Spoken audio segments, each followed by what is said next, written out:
Back in the early 90s when I was in high school, one of my brothers brought home the cassette tape for Rancid's Let's Go album. I gave a listen to part of it, and I was like, this guy is literally the worst singer I've heard in my entire life. How can you even call this music? You don't know my name! Man, you don't know my name! Well, time has passed, and now I can say that Rancid is my single favorite band of all time, and Tim Armstrong, one of my favorite musical artists. Check out what my brother painted for me! It's very curious how a person's tastes can change so dramatically as time passes, and I guess it's probably no surprise that a band's sound can also change and evolve over time. I'm here to talk today about Rancid's latest album, Troublemaker, the CD for which I'm pretty sure I left in my 2001 Honda CR-V that just went to the scrapyard last month.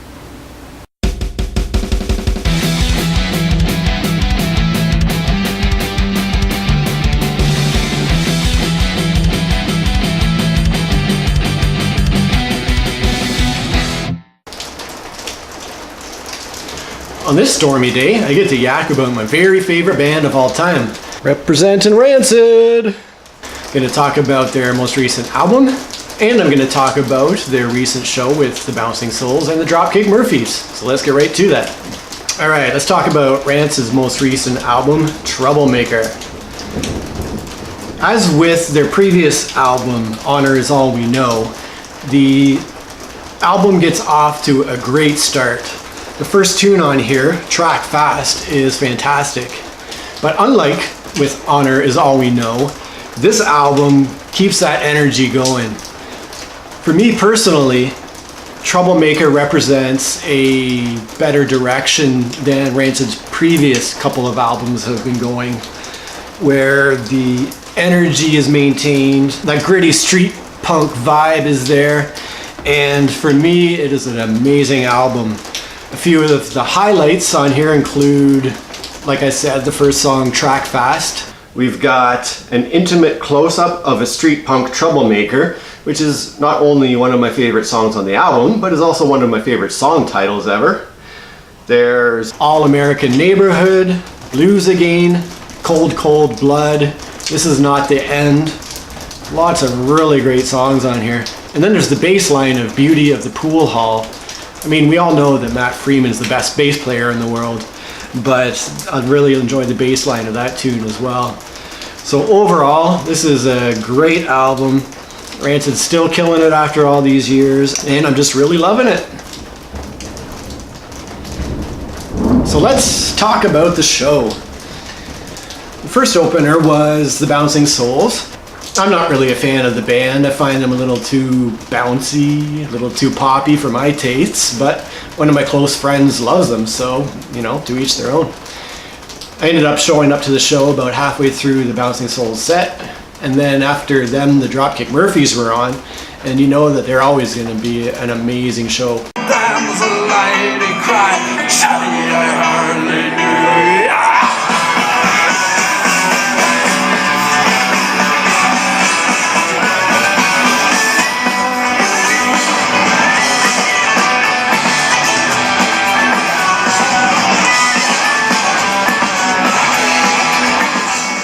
Now, I had to listen through the Dropkick Murphys' most recent album and honestly didn't really love it. I found it to be pretty slow. It didn't really have the energy that a lot of their previous albums have had, and it was a little disappointing for me. And don't get me started on the ones who show up to a Dropkicks show wearing their St. Paddy's Day all green Irish for a Day and Kiss Me I'm Irish shirts. Come on. But seeing them live was fantastic. They played a lot of their old tunes, and one thing they did that I really enjoyed was they played a little medley of 3 songs from their very first album and sort of combined them together in one medley. And they did play a lot of their older energetic stuff, and it just made for just a fantastic show. And before it starts each day, I take a drag from last night's cigarette that smoldered in its tray. Down a little something and then be on my way. I traveled far wide, lived, shed in many ports. I was guided by a compass. to the tales of many lives. And all the faces of my own, I have these memories all around me, so I wouldn't be alone. Some may be from showing up, others are from growing up. Sometimes I saw the stopping didn't have a clue. I wanted no one all, and we're just free. We got in a rose tattoo, in a rose tattoo, in a rose tattoo. We got your name in a rose tattoo. One thing that was kind of funny was one of the members of the Dropkick Murphys forgot what city they were in there briefly.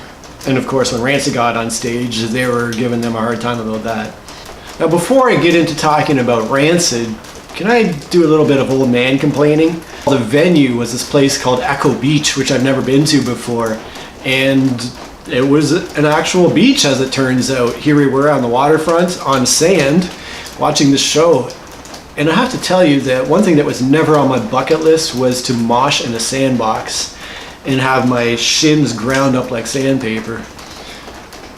Fortunately, we had a super nice summer evening for this show because it was an outdoor venue, so at least it wasn't raining on us or anything, but it was an interesting experience being at that venue. One thing I've been finding this year in particular is I've been feeling my age at these punk shows. I just don't quite have the tolerance for wasted 20-year-olds that I used to have. I'm getting a little tired of stepping between bros who can't handle mixing alcohol with their testosterone. I mean, truthfully, now that I'm in my 40s, I'm old enough to be these people's father. And sure, there are other older people there, closer to my age, who are sort of original fans of these bands. But it does feel a little strange after all this time to be the old guy in there.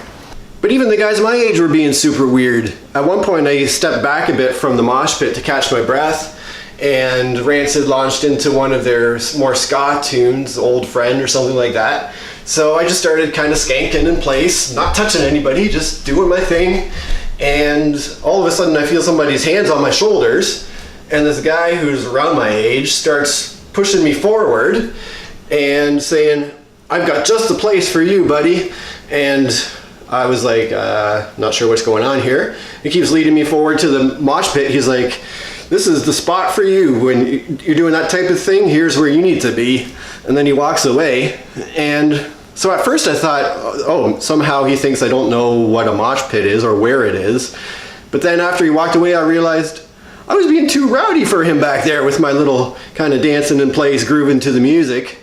And I kind of wish I just grabbed him around the neck, brought him into the pit with me. If he wants to lead me somewhere, I'll lead him somewhere and show him what the pit can be like. But well, it was just a weird experience too.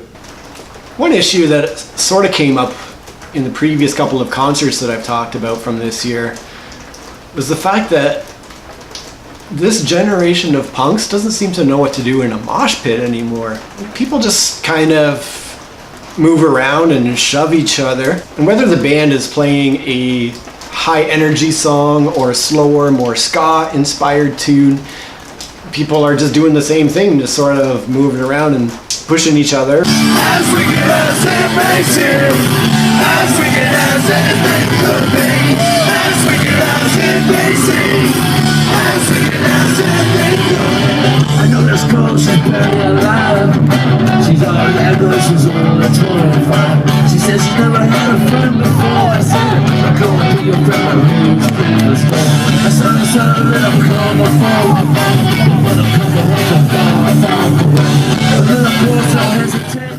And even when the band is talking on stage between songs, there's still some weirdos just pushing each other around, which is a little odd.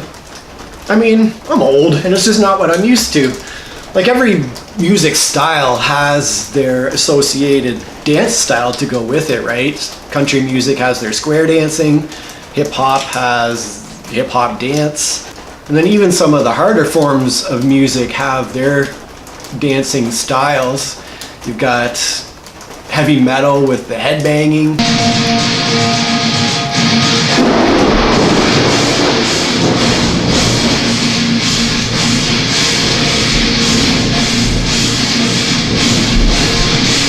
It's not quite the same without the hair. You've got hardcore music with their sort of backwards flailing arms and legs thingy.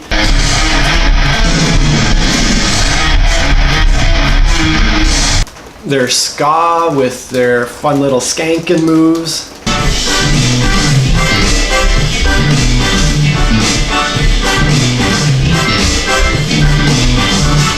And then punk rock originally, back in the 70s and 80s, sort of had their mix of pogoing with fist fighting. And then in the 90s, when we discovered this delicious chocolate peanut butter combination of punk rock and ska, we sort of had this moshing / dancing style where skanking took on a lot more body contact and violence.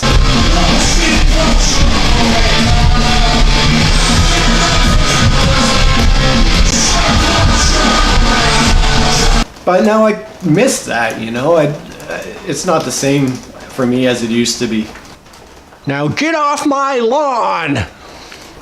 But let's get into Rancid.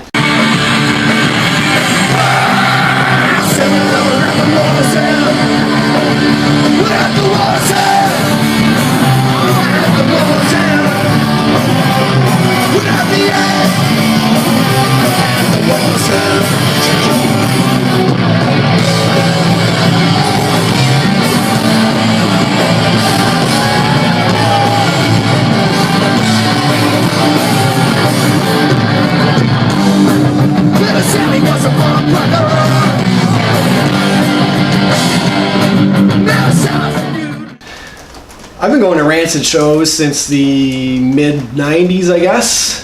I'm not sure actually how many times I've seen Rancid perform now. But one thing you can be sure of with every Rancid show is that it's just going to be a solid show filled with great music. They don't do a lot in terms of the onstage performance. They don't spend a lot of time necessarily trying to connect with the audience. And it's really just all about getting on stage and playing a lot of great tunes from all their albums. And this time it was certainly no different. This show they played songs from most of their albums.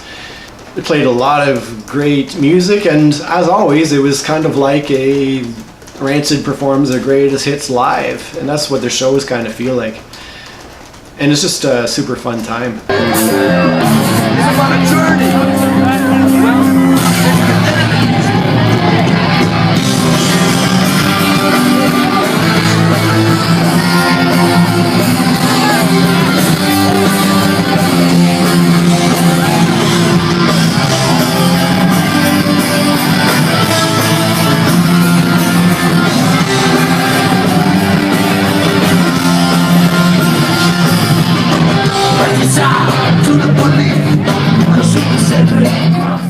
So yeah, they still got it as far as I'm concerned.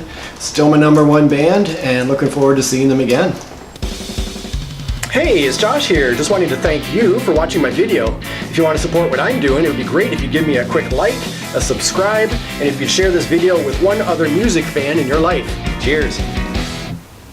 And I guess it shouldn't be a surprise that a band's sound can change and morph and can change and evolve. I'm here to talk about Rancid's latest album.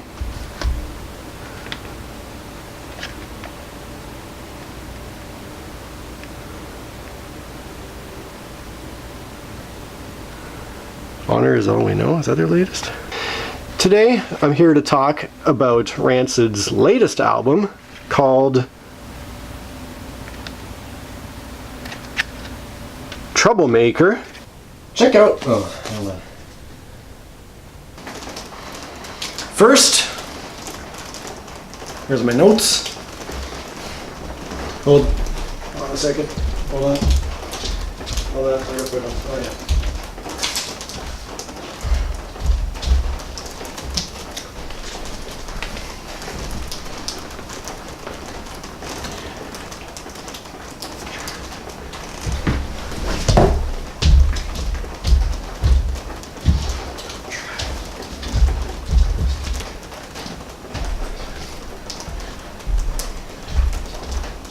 Hold on a sec, let's shut this off for a minute. Do a lot of unnecessary recording.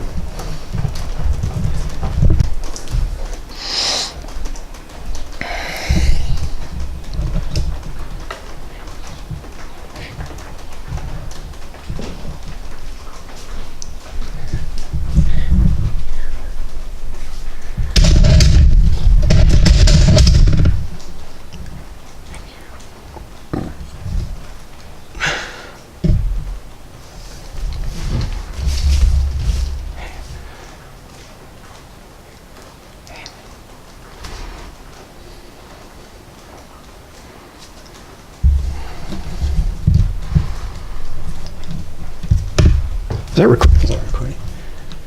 I mean, we all know that Matt Freeman is the best player on the bass, and I mean, we all know that Matt Freeman is the very best bass player in the whole world. So, I mean, we all know that Matt Freeman is. I mean, we all know that Matt Freeman is the very best bass player in the whole world. And whether the band's playing a high energy song or a slower ska inspired tune, and whether the band's playing a more energetic, and whether the band is playing a faster, more energetic song or a slower ska inspired, and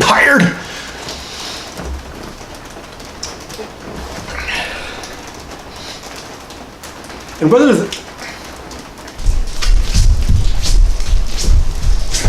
Here we have a secret dance club, and this is where a group of elite young men test out dance moves they wish to see go mainstream.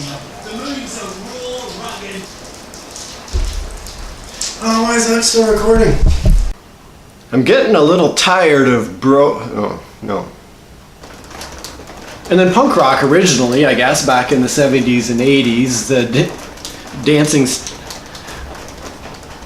I guess you would call it. But Rancid.